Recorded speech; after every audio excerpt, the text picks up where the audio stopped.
Okay friends, તો આપણી JEEના જે લેક્ચર જે સ્ટાર્ટ કર્યા છે એને આગળ વધારીએ. અને આજે નિશ્ચાયક અને શ્રેણિકવાથી એક બહુ જ અગત્યનો topic.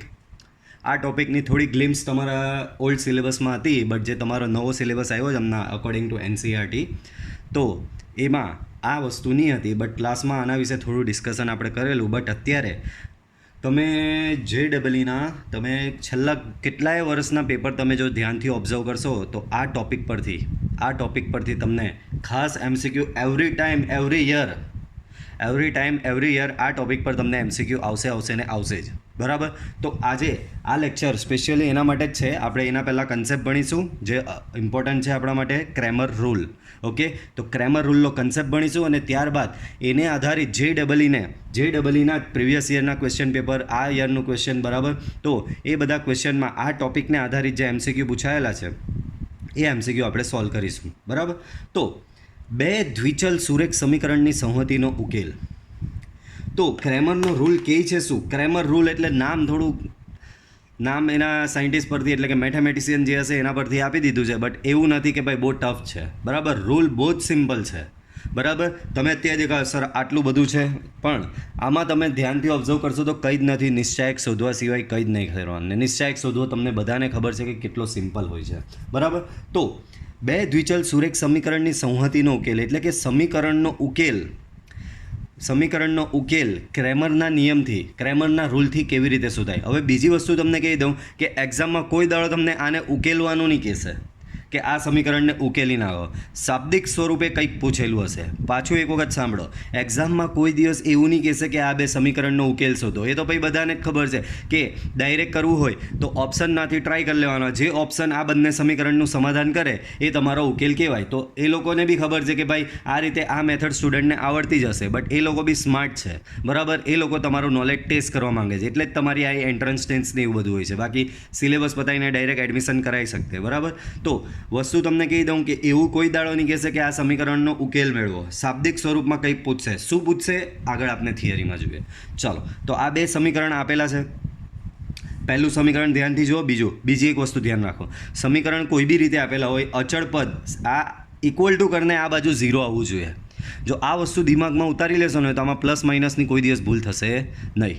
Okay, so first most important thing કે તમને જે સમીકરણ આપેલા હોય, સમટાઈમ સમીકરણમાં શું હોય કે અચળ પદ સામે આપેલું હોય ઇક્વલ ટુ કરીને, તો નહીં, સામેથી એને કોઈ બી રીતે આ બાજુ લાવી દેવાનું, સામે ઇક્વલ ટુ 0 જ રાખવાનું. તો અહીંયા બે સમીકરણો છે, બે સમીકરણો આપેલા છે. બંને સમીકરણ આ જ સ્વરૂપે હોવા જોઈએ. બધું સમીકરણની ડાબી બાજુ હોવું જોઈએ અને જમણી બાજુએ ઇક્વલ ટુ કરીને 0 હોવું જોઈએ. હવે આ સમીકરણ પરથી તમારે 3 નિશ્ચાયક બનાવવાના રહેશે. આ સમીકરણ પરથી શું તમારે 3 નિશ્ચાયક બનાવવાના રહેશે. કયા 3 નિશ્ચાયક? તો પહેલો નિશ્ચાયક ડી. પહેલા નિશ્ચાયકનું નામ છે ડી. સર તો આ કઈ રીતે બને? તો બહુ જ સિમ્પલ. એક્સ અને વાય બે ચલ છે આપણા. તો એક્સ અને વાયના જે સહગુણક હોય ને તેને આ નિશ્ચાયકમાં લખી દેવાના. તો આ રહ્યા A1 B1 A2 B2 A2 B2. તો તમારો ડી નિશ્ચાયક આ પ્રમાણે બનશે એક્સ અને વાયના સહગુણક પરથી. D1, તો D1માં શું કરવાનું? તો D1માં એક્સના સહગુણક કાઢી નાખવાના. આપણે શું કરવાનું? એક્સના સહગુણકો રવા દેવાના, નહીં લખવાના. તો લખવાના શું? એ સિવાયના વાયનો સહગુણક B1 B2 અને અચળ C1 C2. બરાબર. એ જ પ્રમાણે D2 નિશ્ચાયક કઈ રીતે બને? તો કે એમાં વાયના સહગુણક ઉડાડી નાખવાના. બરાબર. તો બચ્યા કયા? એક્સના સહગુણક A1 A2 અને અચળ પદ C1 C2. ઓકે, તો આ રીતે પહેલાં 3 નિશ્ચાયક બનાવવાના રહેશે, D1 એન્ડ D2. નેક્સ્ટ, હવે આ બેના ઉકેલ માટેના સ્ટેપ. તો તમારે પહેલાં જ ચેક કરવાનું કે નિશ્ચાયક ડી જે છે, નિશ્ચાયક ડી શોધવાનો. અને નિશ્ચાયક ડી જો નોટ ઇક્વલ ટુ 0 હોય તો આ સમીકરણનો ઉકેલ ડેફિનેટલી મળશે. અને એ ઉકેલ અનન્ય હશે. અનન્ય એટલે એક અને માત્ર એક, ઓનલી વન.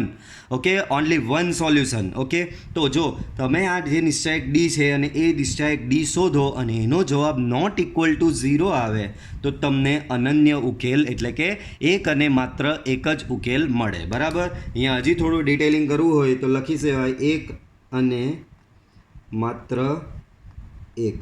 બરાબર. એક અને માત્ર એક જ ઉકેલ મળે. તો ઉકેલ કયો મળે સર? તો કે ઉકેલ બહુ ઇઝી. ડાયરેક્ટલી ઉકેલ x, y બરાબર. ઉકેલ એટલે શું? x અને yની કિંમત શોધવાની. બહુ સિમ્પલ. x, y બરાબર D1/D. આ D1 નિશ્ચાયકનું મૂલ્ય ભાગ્યા આ ડીનું તમે શોધેલું જ છે તે, કોમા D2 બાય ડી, પણ અહીંયા આગળ માઇનસ આવશે, બરાબર. તો આ રીતે તમને જ્યારે નિશ્ચયક D is not equal to 0 હોય તો તમને ઉકેલ આવો મળે. પણ આ વસ્તુ તમને યુઝ્યુઅલી પૂછતા નથી. હા, ગુજકેટમાં પૂછશે, બરાબર, પણ JEEમાં આ ટાઈપનું આટલું બેઝિક કોઈ પૂછશે નહીં. તો પૂછશે શું સર? તો JEEમાં આવું પૂછશે, સુસંગત, આવો વર્ડ હશે. તો ધ્યાન રાખો, જો ડી નોટ ઇક્વલ ટુ 0 હોય ને, ડી નોટ ઇક્વલ ટુ 0 હોય ને, તો આ સમીકરણોને સુસંગત, અને ઇંગ્લિશ વર્ડ બી તમારે યાદ રાખવાનો રહેશે, બરાબર. ઇંગ્લિશ વર્ડ યાદ રાખવો જ પડશે. આ સમીકરણ સુસંગતનો મતલબ કન્સિસ્ટન્ટ, સુસંગતનો મતલબ શું થશે? કન્સિસ્ટન્ટ. સો જો ડી નોટ ઇક્વલ ટુ 0 હોય તો અનન્ય ઉકેલ મળે, અને તમારા સમીકરણોની સંહતિ, your group of equation, your system of equation is consistent. Okay, if D is not equal to 0 then your system of equation is consistent. Okay, but what if d is equal to 0? Okay, but what if d equal to 0? We have already seen d is not what happened when d is not equal to 0. Now we are going to see what will happen when d equal to 0. That means your determinant is equal to 0. Okay, તો અહીંયા બે શરત પાછી છે. જો તમારો d 0 થાય તો તમારે D1 અને D2 જોવા જવાના. આમાં તો કંઈ જોવાનું જ નહીં હતું. D not equal to 0, that means you will definitely get a single, okay, singleton solution. Okay, તો અહીંયા જો D not equal to 0, D equal to 0 હોય તો પાછું તમારે D1 અને D2 ને ચેક કરવાના. જો D1 અને D2 નોટ ઇક્વલ ટુ 0 હોય, ડી ઇક્વલ ટુ 0 અને D1 D2 not equal to 0 હોય તો ઉકેલ ગણ 5 મીન્સ ખાલી ગણ. Okay, no solution. આને એ લોકો વર્ડ યુઝ્યુઅલી વાપરતા હોય JEEમાં no solution. Okay, 5 means no solution. તો જ્યારે D equal to 0, D1 not equal to 0, D2 not equal to 0, then your solution is 5, no solution. અને આ શરતનું જે પાલન થયું, કઈ શરત? ડી નિશ્ચયક D equal to 0, D1 not equal to 0, D2 not equal to 0. આ જે શરત જે થઈ ત્યારે સમીકરણને અસંગત કહેવામાં આવે છે. આ સમીકરણ, your system of equation is inconsistent. Okay, તમારી સમીકરણોની સંહતિ અસંગત થશે, બરાબર. યાદ રહ્યું આટલું? તો કઈ કન્ડિશન થઈ? D equal to 0, D1 and D2 not equal to 0, then your system of equation is inconsistent. તમારી સમીકરણોની સંહતિ અસંગત થશે. પણ જો બધા જ 0 થઈ ગયા, ડી બરાબર 0, D1 બરાબર 0, D2 બરાબર 0, then at that time your ઉકેલ ગણ, your solution અનંત ગણ. You have infinite number of solution. Okay, you will get infinite number of solution and your solution be like this: x, y, where a1x plus b1y plus c1. તો કેવું sir આ કેવી રીતે આવ્યું? તો કંઈ જ કરવાનું નહીં. આ બે સમીકરણોમાંથી જે સમીકરણ ગમતું હોય ને એ લખી દેવાનું, એ તમારો ઉકેલ હશે, બરાબર. ચાલો, તો આ વખતે બી તમારી જ્યારે કે આ શરતનું પાલન થાય, D equal to 0, D1 equal to 0, D2 equal to 0, ત્યારે ઉકેલગણ અનંત મળે છે. અને ત્યારે તમારી આ સમીકરણોની સંહતિ, your system of linear equation will be consistent. તમારા સમીકરણોની સંહતિ સુસંગત કહેવાશે. તો ધ્યાન રાખજો, સુસંગત ક્યારે હોય? જ્યારે ડી નોટ ઇક્વલ ટુ 0 હોય ત્યારે સુસંગત હોય છે. ડી D1 D2 ત્રણે 0 હોય ત્યારે બી એને સુસંગત કહેવાય. તો અસંગત ક્યારે? ડી ઇક્વલ ટુ 0, D1 અને D2 નોટ ઇક્વલ ટુ 0 હોય ત્યારે એને અસંગત, ઇનકન્સિસ્ટન્ટ તરીકે ઓળખવામાં આવે છે. તો આ બહુ જ અગત્યનો કન્સેપ્ટ છે, બરાબર. આના પરથી ઘણા MCQ પૂછાય છે. ચલો તો આગળ વધીએ એમાં. તો એ જ વસ્તુ સેમ છે, પાછું તમને બતાવું.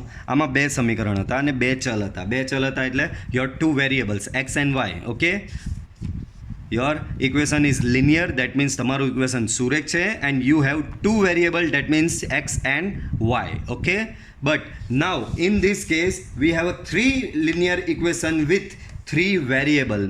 મતલબ તમારી પાસે 3 સુરેખ સમીકરણ હશે 3 વેરિયેબલ સાથે x, y and z. Okay, તો 1, 2 and 3 ઇક્વેશન, 3 વેરિયેબલ. ઓકે, ચાલો તો આમાં બી સેમ એ જ ક્રેમર રૂલ લગાવવાનો છે. પહેલામાં બધા 2x2 ના નિશ્ચયક બનેલા, આમાં બધા સેમ વે 3x3 ના નિશ્ચયક બનશે. તો સેમ આમાં ડી કેવી રીતે બનાવવાનો? તો 3x3 નો આવો નિશ્ચયક. કઈ રીતે? x, y અને z ના ચલ તમારે અહીંયા પ્લેસ કરવાના. શું કરવાના? x, y અને z ના ચલ પ્લેસ કરવાના. D1 કેવી રીતે બનાવવાનો? તો કે x ના ચલ ઉડાડી નાખવાના, ઉડાડ નાખ્યા. તો શું કરવાનું?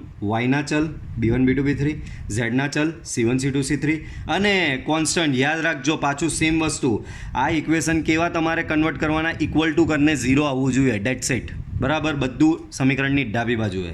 તો આ D1 આ રીતે બને. D2, તો D2 કઈ રીતે બનશે? તો કે D2માં કંઈ નહીં, આમાં જે રીતે એક્સના કોએફિશિયન્ટ ઉડાડ નાખ્યા, હવે વાયના કોએફિશિયન્ટ ઉડાડ નાખવાના. બરાબર, તો એ સિવાય બચ્યું કયું? A1 A2 A3, C1 C2 C3, D1 D2 D3. Same way D3. So in this case you have to eliminate the coefficient of Z. So your determinant will be like this: D3 equal to A1 B1 D1, A2 B2 D2, A3 B3 D3. Okay. હવે આ 3 સમીકરણ તમે જોયેલું previous કેસમાં આપણા 3 નિશ્ચાયક બનેલા D1 અને D2. જ્યારે હવે 3 સમીકરણો માટે તમારા 4 નિશ્ચાયક બનશે D1 D2 D3. ધ્યાન રાખજો, D1 D2 એન્ડ D3 તમારા 4 ડિટર્મિનન્ટ્સ બનશે. આમાં બી સેમ એ જ શરત પાછળ જેવી જ. જો નિશ્ચાયક D is not equal to 0 then અનન્ય ઉકેલ, સિંગલટોન ઉકેલ, એક અને માત્ર એક જ ઉકેલ. અને તમારો ઉકેલ કેવો હશે? તો કે આવો D1 by D. Just a second. Here it will be like x comma y comma z because we have 3 variables. So your solution be like this: x equal to D1 by D, y equal to minus D2 by D and z equal to D3 by D. અને આ શરતનું પાલન થાય એટલે કે when your D is not equal to 0 then your system of equation is consistent. જ્યારે D not equal to 0 હોય ત્યારે તમારી સમીકરણોની સંહતિ સુસંગત છે એવું કહેવામાં આવે. હવે બીજો કેસ D equal to 0. જો D equal to 0 અને બાકીના 3 not equal to 0 હોય તો ઉકેલ ગણ phi, ખાલી ગણ નો સોલ્યુશન. અને ત્યારે સમીકરણોને શું કહેવામાં આવે? અસંગત, ઇનકન્સિસ્ટન્ટ. અને જો બધા જ 0 હોય, D0 D1 D2 D3, ત્યારે ઉકેલ ગણ અનંત ગણ હોય. અને ઉકેલ કયો આવે? તો કે આ 3માંથી જે સમીકરણ જોઈતું હોય એ લખી દેવાનું. બરાબર. એન્ડ તમારા સમીકરણોને કહેવામાં આવશે સુસંગત સમીકરણો, કન્સિસ્ટન્ટ. આ સમીકરણો કેવા થશે? સુસંગત થશે. હવે આ બે પરથી એક સ્પેશિયલ કેસ આવે છે, એને નામ આપેલું છે હોમોજીનિયસ ઇક્વેશન. તો બે વસ્તુ અહીંયા સાથે જ રાખું, તમે ધ્યાનથી ઓબ્ઝર્વ કરો કે આમાં ને આમાં ફરક શું છે. પહેલાં તો કે ઓબ્ઝર્વ કરો, તમને ટાઈમ આપું થોડો. બરાબર, સેલ્ફ ઓબ્ઝર્વેશન માટે કે આ સિસ્ટમ ઓફ ઇક્વેશન મીન્સ આ સમીકરણોની સંહતિ અને આ સમીકરણોની સંહતિમાં ફરક શું છે? તો કે ક્લિયરલી દેખાય એવું છે, નરી આંખે જોઈ શકાય એવો ફરક છે. બરાબર, નરી આંખે તમે જોઈ શકો છો એનો ફરક કે આ વખતે જે નવા ઇક્વેશન જે મેં આપ્યા એમાં અચળ પદ નથી. માત્ર શું છે? એમાં અચળ પદ નથી, બાકી બધું સેમ આગળ જેવું જ છે. તો જ્યારે આવી રીતે સમીકરણમાં અચળ પદ નહીં હોય તો એને કહેવામાં આવે છે હોમોજીનિયસ ઇક્વેશન. તો હોમોજીનિયસ ઇક્વેશનને થોડું સિમ્પ્લિફાય કરેલું છે. આ ફોર્મેટ બહુ જ સિમ્પલ, સેમ આગળ જેવું જ D1 D2 and D3. But અહીંયા શું થશે ખબર? D1 અચળ પદ છે જ નહીં, તમારી પાસે અચળ પદ છે જ નહીં. તો અચળ પદ નથી તો 0 લેવાય. તો તમારો આ કેસમાં જો D1માં આ 0 આવી, અહીંયા 0, અહીંયા 0, એનો મતલબ D1 D2 અને D3 જે રીતે આગળ જુઓ D1 D2 D3 આ રીતે બનેલા ને તમારા, એ રીતે આમાં D1 D2 D3 કઈ રીતે બનશે? આવા બનશે. અને D1 D2 D3 બધા 3 તમારા 0 થશે. D1 D2 D3 શું થશે? તમારા કમ્પલસરી 0 થશે. બરાબર. કેમ? નિશ્ચાયકની કોઈ પણ એક હાર અથવા સ્તંભમાં તમામ ઘટકો શૂન્ય હોય તો નિશ્ચાયકનું મૂલ્ય શૂન્ય થાય છે. એ વસ્તુ તમને ખબર જ છે. તો આ એક સ્પેશિયલ કેસ છે આગળનો જ. આ કેસમાં શું થશે? D તો તમારો બનશે બટ D1 D2 અને D3 ઓલવેઝ 0 રહેશે. તો આમાં બે જ ફાટા પડે. જો D નોટ ઇક્વલ ટુ 0 દેન જે સોલ્યુશન આવે તેને ટ્રિવિયલ સોલ્યુશન કહેવામાં આવે. એને શું કહેવામાં આવે? ટ્રિવિયલ. યાદ રાખજો, જો D is not equal to 0 અને સોલ્યુશન ઓલવેઝ 0 રહેશે. કેમ ખબર? તો કે આગળ આપણે જોયેલું બાળકો, XYZ શું હતું? પાછું તમને બતાવું. XYZ D1 by D minus D2 by D and D3 by D. આ હતું આપણું XYZ. તો એ જ વસ્તુ અહીંયા લગાવો. XYZ D1 by D minus D2 by D and D3 by D. આવી રીતે લગાવો. હવે આ 3 તો 0 જ છે, તો તમારું સોલ્યુશન તો ઓલવેઝ 0 જ આવવાનું ને. બરાબર. તો હોમોજીનિયસ ઇક્વેશનનું solution always x, y, z equal to 0 થશે. બરાબર. શું થશે? 0. So D is not equal to 0 then your solution is trivial solution. Okay. And if D equal to 0, આ ભાઈ જ 0 થઈ ગયો તો તમારે અનંત ઉકેલ મળશે. શું મળશે? અનંત ઉકેલ. અને સોલ્યુશન જે આવ્યું અનંત ઉકેલનું, એને કહેવાય ઇન્ફાઇનાઇટ નંબર ઓફ સોલ્યુશન. અને આ સોલ્યુશનને કહેવાય નોન ટ્રિવિયલ સોલ્યુશન. આને ટ્રિવિયલ સોલ્યુશન કહેવાય, આને નોન ટ્રિવિયલ. તો હોમોજીનિયસના બે કેસ ખાસ યાદ રાખજો. D not equal to 0 then your solution will be trivial solution, and if D equal to 0 then your solution is non trivial solution. Okay, તો હું તમને થોડો બ્રેક જેવું આપું છું વિડીયોમાં. આનો સ્નેપશોટ લેવો હોય તો લઈ રાખો, બીકોઝ નેક્સ્ટ આને રિલેટેડ એમસીક્યુ છે, એ એમસીક્યુમાં તમને આ સ્નેપશોટની જરૂર પડશે. ઓકે, સો તમે સ્ક્રીનશોટ અહીંયા લઈ શકો છો in between video. Okay, take a screenshot.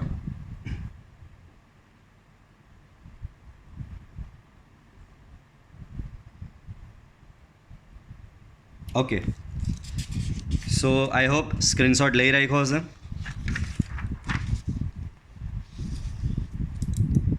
આ બધાની પીડીએફ તો તમને મોકલવામાં આવશે જ, બરાબર. ચલો, તો ફર્સ્ટ JEE મેઇન 2019માં પૂછાયેલો સુરેખ સમીકરણની સંહતિ તો કે કઈ આપેલી છે? તો x + y + z 2x + 3y બધું આવ્યું. આ 3 સમીકરણો આપેલા છે. That's it. ઓકે, ચાલો, તો સુરેખ સમીકરણની સંહતિ આવી આપેલી છે. દેન ઓપ્શન A બરાબર 4 માટે સમીકરણો અસંગત થશે. મેં તમને કીધેલું ઉકેલ શોધવાનું કોઈ નહીં કહેશે, સુસંગત ને અસંગત ક્યારે થતા હશે એ જ બધી માહિતી પૂછશે. તો A બરાબર 4 માટે સમીકરણ અસંગત થશે. મોડ A = √3 માટે અનન્ય ઉકેલ મળશે. અનન્ય ઉકેલ આના માટે મેં તમને સ્ક્રીનશોટ ઓલરેડી કીધેલો, બરાબર. આ વસ્તુ 3 સમીકરણો છે, 2 સમીકરણોવાળું આમ બી તમને ગુજકેટ લેવલ પર પૂછાશે, 3 સમીકરણનું JEE લેવલ પર પૂછાશે, બરાબર. તો સમીકરણો અસંગત થશે. અસંગત એટલે આ ફાટો ચેક કરવાનો રહેશે, બરાબર. પછી આમાં એમ કીધું કે અનન્ય ઉકેલ મળે, અનન્ય ઉકેલવાળું આ રહ્યું, તો આ ફાટો થાય જ કે નહીં એ જોવાનું. A બરાબર 4 માટે અનંત ઉકેલવાળો આ રહ્યો આ. ઓકે, અને મોડ A = √3 માટે સમીકરણ અસંગત આ. તો જોવાનું હવે આ 4માંથી કયું, આ આખો ગ્રાફ પરથી જ જવું પડશે, અને આ ગ્રાફ પરથી તમારે ચેક કરવું પડશે કે આ 4માંથી કયું લાગુ પડે છે, બરાબર. હવે આમાં બહુ ગાય નહીં કરવાની. કેમ કે આ બધા નિશ્ચયકની કંઈ જરૂર નહીં પડવાની.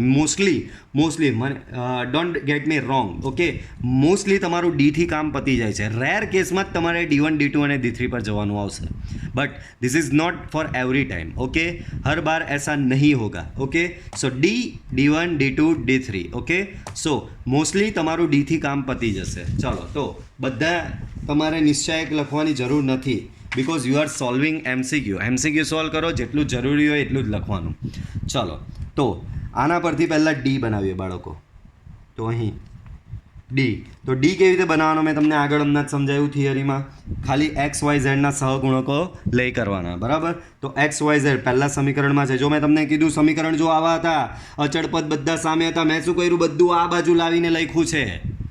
મેં તમને પહેલાં કીધેલું ઇક્વલ ટુ કરીને 0 લેવાનું છે, બરાબર. તમારું ફોર્મેટ આવું હોવું જોઈએ. ચાલો, ગો હેડ. 1 1 1 2 3 2 2 3 2 2 3 A² - 1 2 3 A² - 1.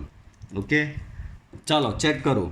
આપણો જો ફાટો પેલો જોઈએ આપણે, તો એમાં પહેલું તો એ જ ચેક કરવાનું કે D નોટ ઇક્વલ ટુ 0 અને D ઇક્વલ ટુ 0. એના પર આધાર રાખે છે કે તમારું સુસંગત થાય, અસંગત થાય, અનંત ઉકેલ મળે, અનન્ય ઉકેલ મળે. બધું આ 2 વર્ષથી, એટલે કે જ્યાં સુધી તમે નિશ્ચયક D નહીં શોધો ત્યાં સુધી તમે આગળનું ખબર પડે નહીં. તો પહેલું આવા ટાઈપના દાખલામાં હંમેશા ઓલવેઝ નિશ્ચયક D શોધી નાખવાનું મોસ્ટલી, ત્યાર પછી તમને આરામથી ખબર પડી જ જાય. તો ચાલો આમાં પ્રથમ હારની સાપેક્ષે આનું મૂલ્ય શોધવાની ટ્રાય કરીએ. સો 1 જસ્ટ મિનિટ. હા, તો પ્રથમ હારની સાપેક્ષે આનું મૂલ્ય શોધવાની ટ્રાય કરીએ. તો તમે આ વસ્તુ હવે જાતે બી કરી શકો છો, બરાબર. એવું નથી કે આ કન્સેપ્ટ હવે નવો છે તમારા માટે, બરાબર. ચલો, તો પહેલી હારની સાપેક્ષે કરીએ અહીંયા 1. સો 3 times A² - 1 -6 -1 2 times A² - 1 -4 +1 6 - 6 that is 0. Okay, અહીંયા તો 0 થવાનું લાસ્ટ ટર્મ. ચાલો અહીંયા સો 3A² -3 -6 -2A² +2 -4.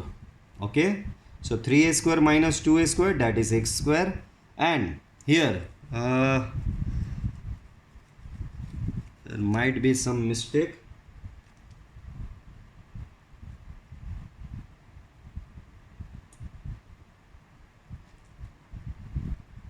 Okay, minus minus plus plus 4, here it's plus 4, so minus 6 and 4 plus 2 6, this got cancel, so overall it is a square minus 3. So this is your value of D. હવે આના પરથી તમારે જજ કરવાનું છે આ option. હવે એના માટે પાછી થિયરી જુઓ. If D is not equal to 0 તો અનન્ય ઉકેલ મળે છે, અને ડી ઇક્વલ ટુ 0 તો ફાઈ અને અનંત ઉકેલ મળે છે, અને અસંગત અને સુસંગત અહીંયા છે. હવે આપણે અહીંયા વર્ડ કયા આપ્યા છે, તો આપણે અહીંયા અસંગત બી છે. હવે એક રીતે જોવા જઈએ ને તો દૂર દૂર સુધી એની વેલ્યુ 4 ને આવે. હું આના બરાબર બી 0 લઈશ ને, આના બરાબર 0 લેવું ને તો મને એ બરાબર પ્લસ ઓર માઇનસ √3 મળશે. મને એ બરાબર શું મળશે? Plus or minus √3. એટલે એ બરાબર 4 વાળું તો દૂર દૂર સુધી નહીં આવવાનું, એટલે કે આ ઓપ્શન તો બાય ડિફોલ્ટ તમારો કેન્સલ થઈ જશે. આના વિશે વિચારવાનું જ નહીં. હવે બાકીના રહ્યા બે ઓપ્શન કે મોડ એ ઇક્વલ ટુ √3 માટે અનન્ય ઉકેલ મળે, અને મોડ એ ઇક્વલ ટુ √3 માટે સમીકરણો અસંગત થશે. સમીકરણો અસંગત થશે. આ બે ચેક કરવાનું. તો જુઓ આ બેના ફાટા કા જાય છે, તો બેના ફાટા જુઓ. કયો એક ફાટો જોવાનો? અનન્ય ઉકેલ, આ રહ્યો અનન્ય ઉકેલનો ફાટો, અને બીજો સમીકરણો અસંગત, આ રહ્યો અસંગતનો ફાટો. બરાબર. હવે તમને એ બી ખબર છે કે એ બરાબર મોડ એ બરાબર √3 ક્યારે મળશે? જો અહીંયા આ ડી નોટ ઇક્વલ ટુ 0 લેવું તો મને mod A not equal to, જો હવે અહીંયાથી તમને પોસિબિલિટી ચેક કરાવું કે જો if D is not equal to 0 then, કારણ કે તમારા બે ફાટા એના પર જ છે, આ રહ્યું ક્યાં તો ડી ઇક્વલ ટુ 0 ક્યાં તો ડી નોટ ઇક્વલ. તો હું અહીંયા બંને પોસિબિલિટી લઈ લઉં. જો D equal to 0, so if d is not equal to 0, which means that a square minus 3 not equal to 0, which means that mod a not equal to √3.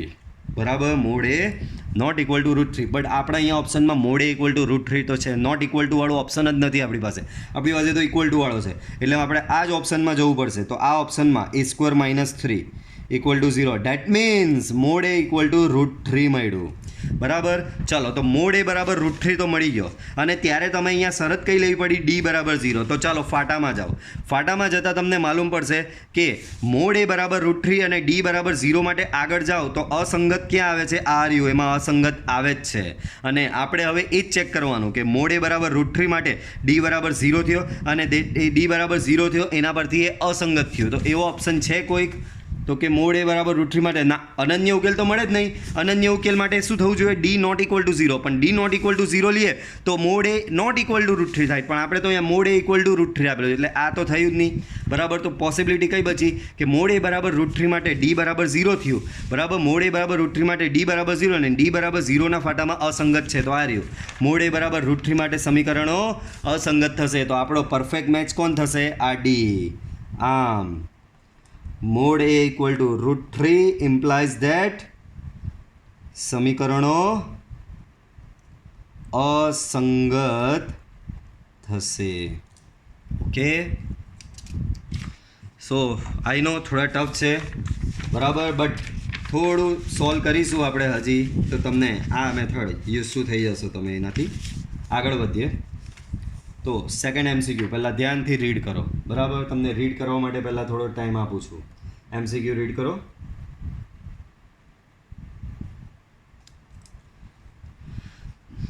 સુરેખ સમીકરણોની સંગતિ આ માટે સમીકરણો સુસંગત હોય, આપી જ દીધું, સુસંગત હોય દેન બ્લેન્ક. સમીકરણો સુસંગત હોય તો ખાલી જગ્યા. ચાલો, વાંધો નહીં. પહેલાં આના પરથી હું ડી બનાવું. મેં તમને કીધું ડી વગર આગળ વધે નહીં. તો અહીં D equal to 1 -4 7 0 3 -5 -2 5 -9. So this is your D. Okay, ડીની વેલ્યુ શોધીએ. બરાબર. હું પહેલાં સ્તંભની સાપેક્ષે શોધું કારણ કે એમાં એક 0 અવેલેબલ છે.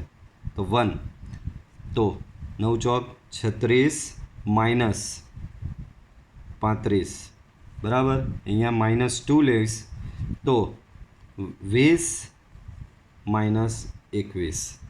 સો here it becomes 1 and 36 -35, that is 1, and here 20 -21, let me check. First 1 minus 4 7, that is correct. 0 3 minus 5, that is also correct. minus 2 5 minus 9, okay. 1 મૂકશો 9 ચોક 36 પ્લસ થશે minus 35, okay, that is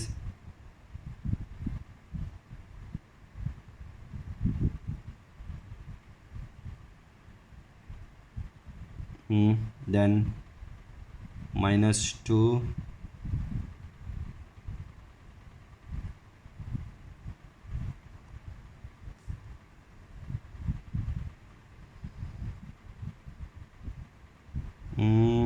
મે બી રકમ મારે જરીક એક વખત ચેક કરવી પડશે. મે બી કંઈક રકમમાં મિસ્ટેક છે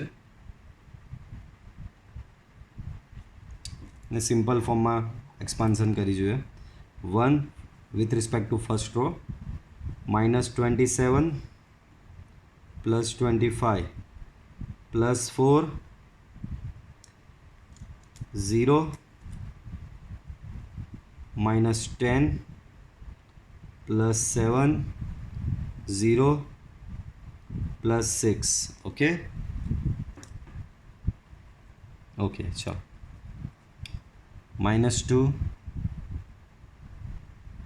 minus 40 and 42, okay, so it becomes 0, okay. તમારું નિશ્ચાયકની વેલ્યુ શું થશે? અહીંયા 0 થશે, બરાબર. નિશ્ચાયકની વેલ્યુ 0 થઈ ગઈ. આગળ વધીએ. 0 એટલે કે તમારો આ ફાટો આવ્યો. હવે આ ફાટામાં તમારે આગળ કેવું બનાવવાનું? સુસંગત બનાવવાનું. સમીકરણોને કેવા બનાવવાના છે? ધ્યાન રાખો, સમીકરણોની સંહતિ આ હતી, એના માટે મેં ડી શોધ્યો તો ડી તો મને 0 આવી ગયો, બરાબર. તો તમને અહીંયા શું મળ્યું અત્યાર સુધીમાં? કે અહીં ડી ઇક્વલ ટુ 0 મળી ગયો તમને, બરાબર. ડી ઇક્વલ ટુ 0નો ફાટો ચેક કર્યો, બરાબર. ડી ઇક્વલ ટુ 0ના ફાટામાં તમને જોઈએ સુસંગત, તો ચેક કરો સુસંગત ક્યાં છે? ઓકે, આ રહ્યો, આ બાજુ છે. તો સુસંગત થવા માટે ડી ઇક્વલ ટુ 0 તો તમારો આવ્યો, પણ હજી એને સુસંગત થવા માટે આ બી 0 થવો જરૂરી છે.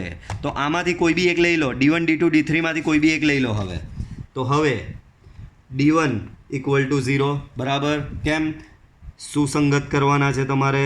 કેમ સુસંગત? તો કે રકમમાં જ આપેલું કે સુસંગત થવા જોઈએ. સો D1 કેવી રીતે લખવાનું? તો D1માં x વાળી આ ઉડાડી નાખવાની.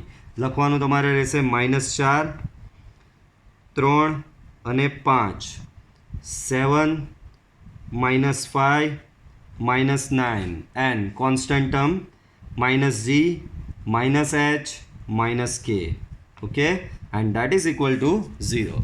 ચાલો આનું આપણે વિસ્તરણ કરીએ. સો -4 5k -9h -7 -3k plus 5h -g -27 plus 25 equals to 0. સો અહીંયા થશે -20k, અહીંયા પ્લસ 36h, અહીંયા થશે 21k, અહીંયા થશે -35h, અહીંયા થશે પ્લસ 27g, અહીંયા થશે -25g, that is equal to 0. ચલો કે એચ જી બધું મર્જ કરીએ તો અહીંયા તમને મળશે -20k plus 21k, so it becomes k.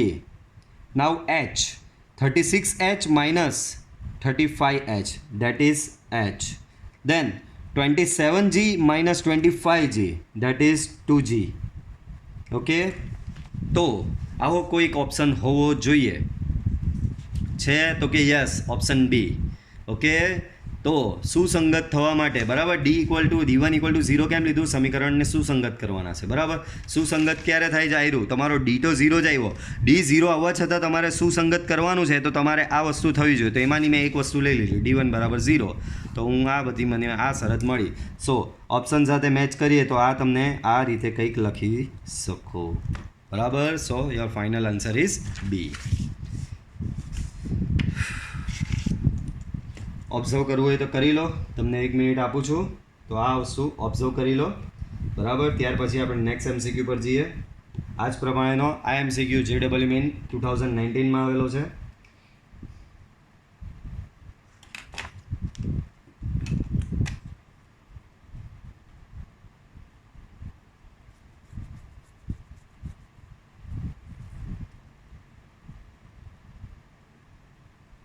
Okay, તો નેક્સ્ટ MCQ કેવો છે? ઓકે, આવું કંઈક છે. સુરેખ સમીકરણોની સંહતિ આ અને આ રહ્યા 3 સમીકરણ અહીંયા નીચે આવેલા, પણ આને ધ્યાનથી ઓબ્ઝર્વ જો તમે કરશો તો આ હોમોજીનિયસ છે. હોમોજીનિયસ કોને કહેવાય? સ્પેશિયલ કેસ મેં આજે જ તમને ભણાવ્યો એની થિયરી, બરાબર? આ બધી થિયરી તમારી ટેક્સ્ટ બુકમાં નથી. હોમોજીનિયસ કોને કહેવાય? તો એમાં કોન્સ્ટન્ટ ટર્મ જ નહીં હોય. તો આ ઇક્વેશનને તમે અહીંયા ઓબ્ઝર્વ કરશો, આ બધા ઇક્વેશનને, તો આ બધા ઇક્વેશન જો તમે અહીંયા ઓબ્ઝર્વ કરશો તો આમાં કોન્સ્ટન્ટ ટર્મ છે જ નહીં, એક્સ, વાય અને ઝેડ ટર્મ છે. ઓકે, તો આ હોમોજીનિયસ છે, બરાબર? ચાલો, તો સુરેખ સમીકરણોની સંહતિને શૂન્ય સિવાયનો ઉકેલ એક્સ વાય ઝેડ મળે તો X Z by Y square equal to ખાલી જગ્યા JEE 2018માં ઓલરેડી આવેલો છે. આ સમીકરણની સંહતિને શૂન્ય સિવાયનો ઉકેલ, ચાલો એના ગ્રાફમાં જઈએ. ભાઈ એનો ગ્રાફ હોમોજીનિયસનો તો ગ્રાફ એમ કે જો ડી નોટ ઇક્વલ ટુ 0 હોય ને તો ઉકેલ શૂન્ય થાય. આ રહ્યો, if D is not equal to 0 then ઉકેલ શૂન્ય થાય. બટ એ લોકો તો શું કહે છે? શૂન્ય સિવાયનો. તો આ તો શૂન્ય થયો, તો શૂન્ય સિવાયનો કયો થયો? આ અનંત ઉકેલ. અને એ શૂન્ય સિવાયના ઉકેલ માટે તમારે ડી શું લેવો પડશે? કમ્પલસરી 0 લેવો પડશે. સો my first step is D equal to 0. D કેવી રીતે બને? એક્સ વાય ઝેડના સહગુણકોથી બને છે બાળકો, બરાબર? ચાલો, તો આને આગળ વધારીએ. આનું નિશ્ચાયકનું મૂલ્ય શોધીએ. 1 - 3k + 8 - k, then -9 + 4 + 3 12 - 2k and that is equal to 0. Now -3k + 8 + 9k overall લખી દઈએ આને. -9 + 4 that is -5 -5 into -k that is 5k. Okay, now here 36 and -6k. ચાલો, તો અહીંયા તમારું એડિશન કરો તો -3k -6k -9k -9k + 5k -9k + 5k that is -4k. Okay, and 8 + 36 that is 44. સો આને સોલ્વ કરશો that means k equal to તમને 11 મળશે. બટ આપણે કેની વેલ્યુ શોધવાની નથી. હા, તમને ગુજકેટ લેવલમાં આટલે સુધી આવી શકે કે ભાઈ સમીકરણની સંહતિ આના માટે શૂન્ય સિવાયનો ઉકેલ એક્સ વાય ઝેડ મળે તો k બરાબર ખાલી જગ્યા. આ ગુજકેટનું લેવલ અહીંયા પૂરું થયું. બટ JEE-માં આટલું લેવલ હોતું નથી.